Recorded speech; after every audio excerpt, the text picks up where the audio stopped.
If you were anywhere near a screen yesterday, February 2nd, 2026, you didn't just see a headline. You saw the ground Oh, shift. absolutely. It was one of those moments where you look at the notification, then you look at the date to make sure it's not April Fool's, and then you realize, wait, the entire global economy just changed shape. Yeah, I mean, that was a notification that probably made a lot of regulators, spill their coffee. SpaceX has officially acquired xAI. The price tag is a staggering $1.25 trillion Trillion with a T. with a T. And just like that, we have the world's most valuable private company. Mhm. But we aren't here to just stare at the stock ticker. We do enough of that. We're doing this deep dive today because this is not just another tech merger. It really isn't. If you zoom out, this is the consolidation of, well, three fundamental pillars of modern power. You have the physical infrastructure of the internet with Starlink, The satellites. the satellites. Then you have the cognitive engine, the artificial intelligence with Grok. And then you have the global information flow, with X. Now, all of that is under one roof and effectively under the control of one person, Elon Musk. It feels less like a corporate merger and more like the starter kit for a superpower. That is precisely what we need to discuss. Yeah. And to help us navigate this, we are looking at a brand new critical assessment that just dropped today from Fareed Novin of Dr. Novin and Associates. It's titled The SpaceX-xAI Convergence. And, well, frankly, Novin is terrified. He really is. He's not just crunching numbers here. He's talking about systemic risk and algorithmic sovereignty. So we're going to unpack what this means for your internet, your government, and the labor market. But we have to start with the money because $1.25 trillion. I mean, how do you even justify that valuation for a company like xAI? Well, the short answer is you barely can. According to the report, SpaceX is doing the heavy lifting here. They contributed about, $1 trillion to that valuation? xAI only brought in about $250 billion. Which is a massive jump for xAI, considering the rumors we were hearing just last month about their finances. Rumors is putting it lightly.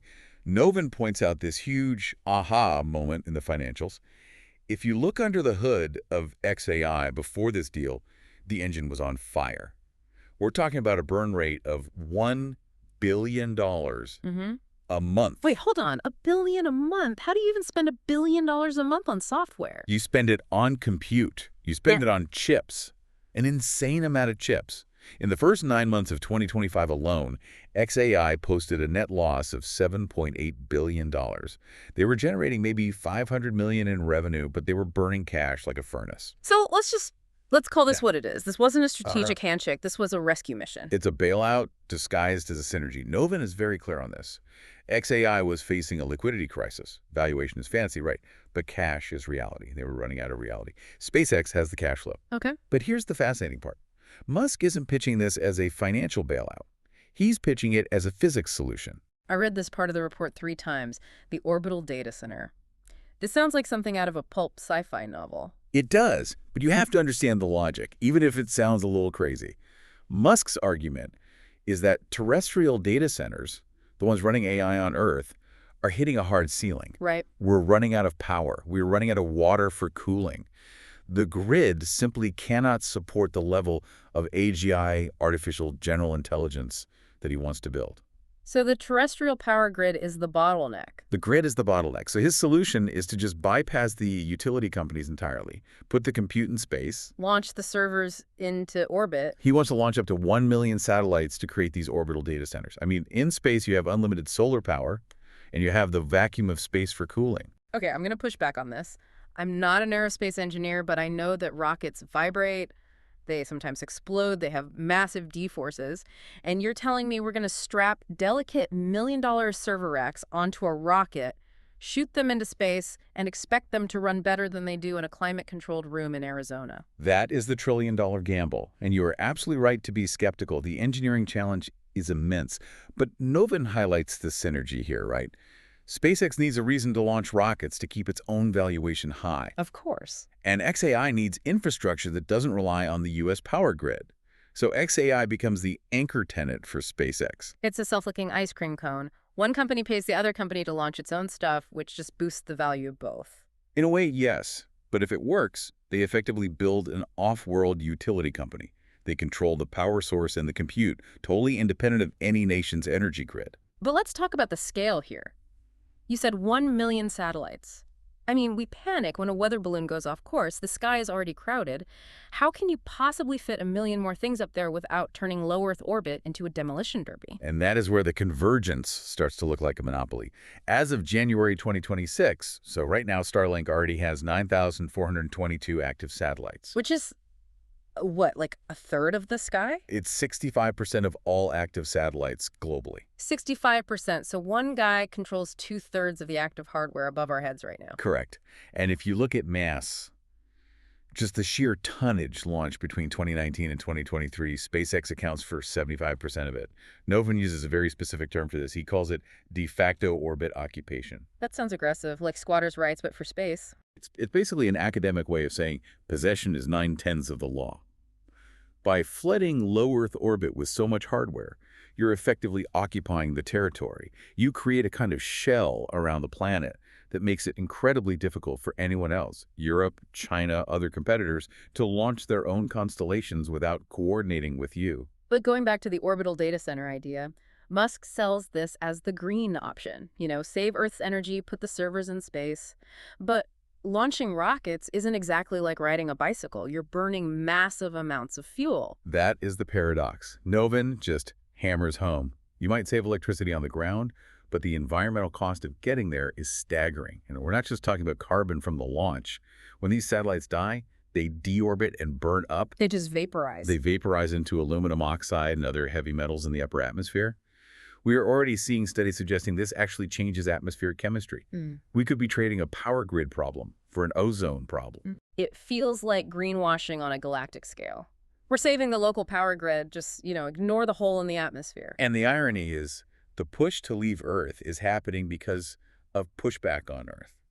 The report mentions the Colossus facility in Memphis, Tennessee. Right, the supercomputer cluster? So xAI built this massive 100,000 GPU cluster there, but to power it, they aren't using solar panels, they're using gas turbines. Oh, wow. The local community, the NAACP, environmental groups, they're suing. They're saying you are polluting our air to train your AI. So the neighbors are banging on the ceiling with a broom, and Musk's response is to move the whole apartment complex to space. That is a very colorful way to put it, but yes, it's a regulatory arbitrage. If the regulations on Earth are too tight, you go where there are no regulations. Which brings us to the entity that actually likes this technology, the Pentagon.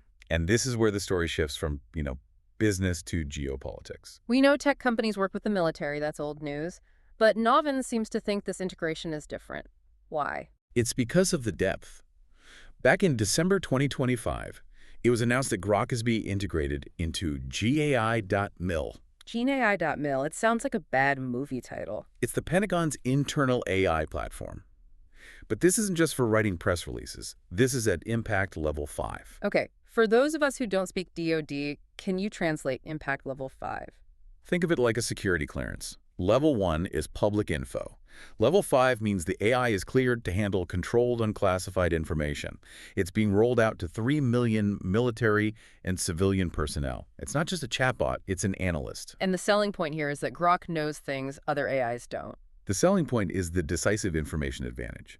Because SpaceX owns X, formerly Twitter, the system feeds real-time social media data directly into military intelligence analysis. Okay, let me stop you there because this is where my brain starts to itch. You have military analysts using an AI. That AI is trained on and constantly fed by Twitter. So if a topic trends on X, or if misinformation spreads on X, that isn't just content anymore. That is now raw intelligence data for the U.S. military. You have just nailed the circularity risk that Novin warns about. It's a feedback loop.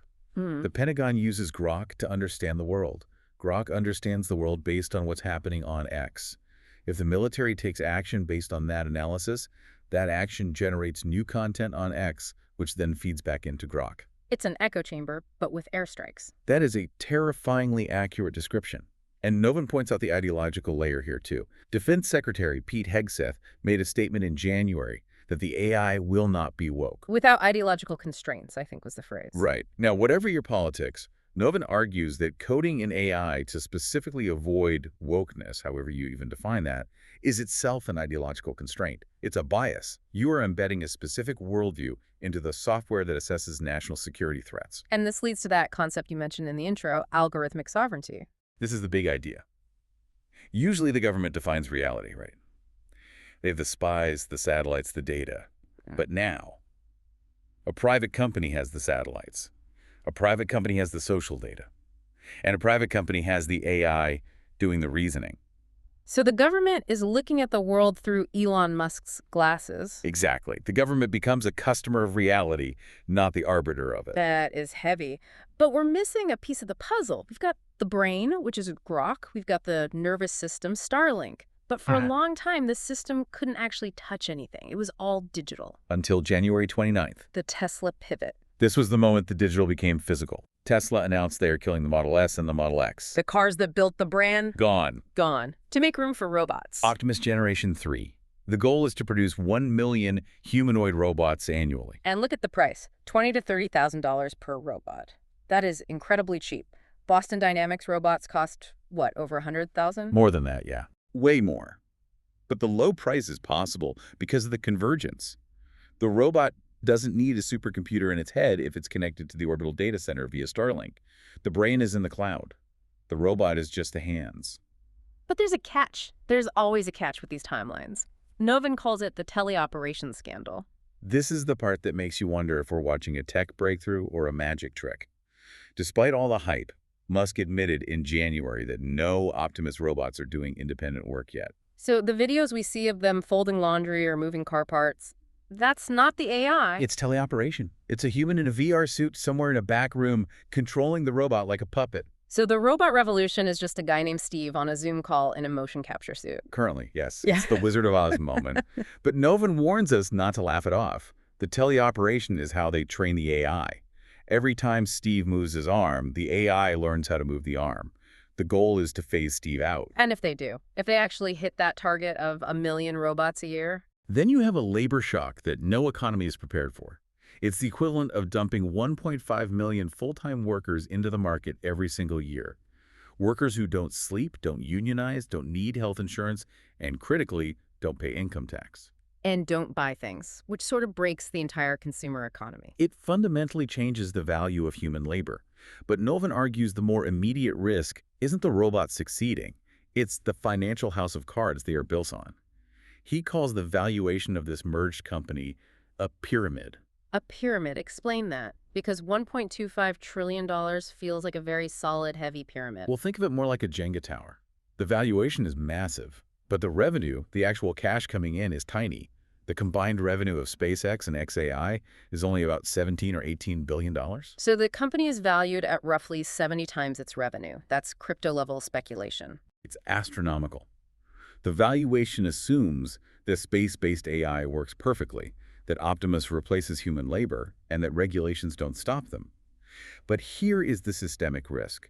If xAI fails, if the space brain doesn't work, it drags down the valuation of the whole entity. And since SpaceX is now the backbone of the U.S. military's access to space, The contagion spreads to national security. If this financial bubble bursts, the U.S. military might find that its primary launch provider and its primary intelligence partner is insolvent. that is a terrifying thought.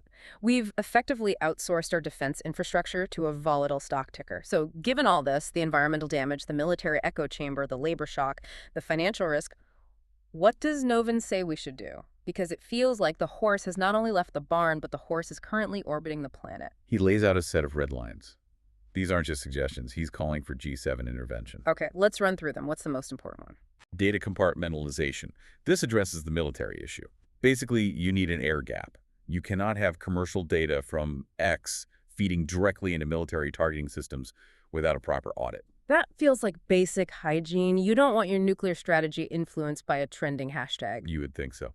The second one is kill switches. This is for the robots and the satellites. Novin argues that we need a hardwired off switch that requires a human in the loop. No autonomous lethal decision-making, period. I think anyone who has seen Terminator or Battlestar Galactica is on board with that, but are these actually enforceable? That is the big question. He also calls for valuation transparency, tying the stock price to audited revenue to stop the bubble from growing, and orbital equity, limiting any single company to 25% of the available slots in orbit. Which would force SpaceX to deorbit thousands of satellites? It would break up the monopoly.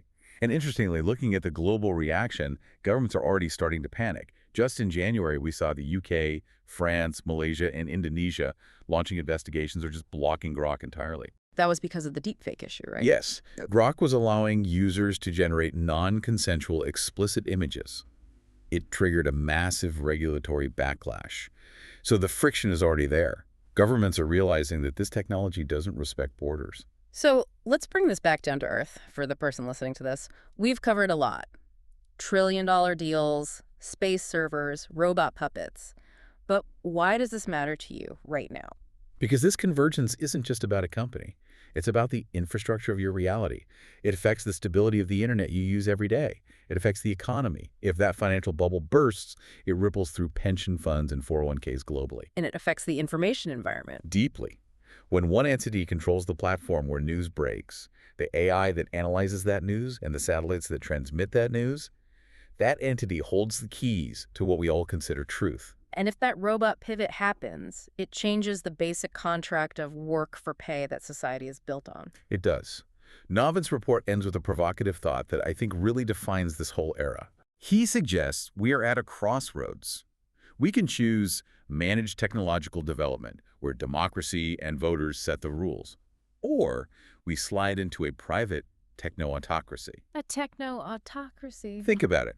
If a single private entity controls the currency of information, the orbital infrastructure, and the future labor force, does the concept of a nation-state really hold the same power anymore?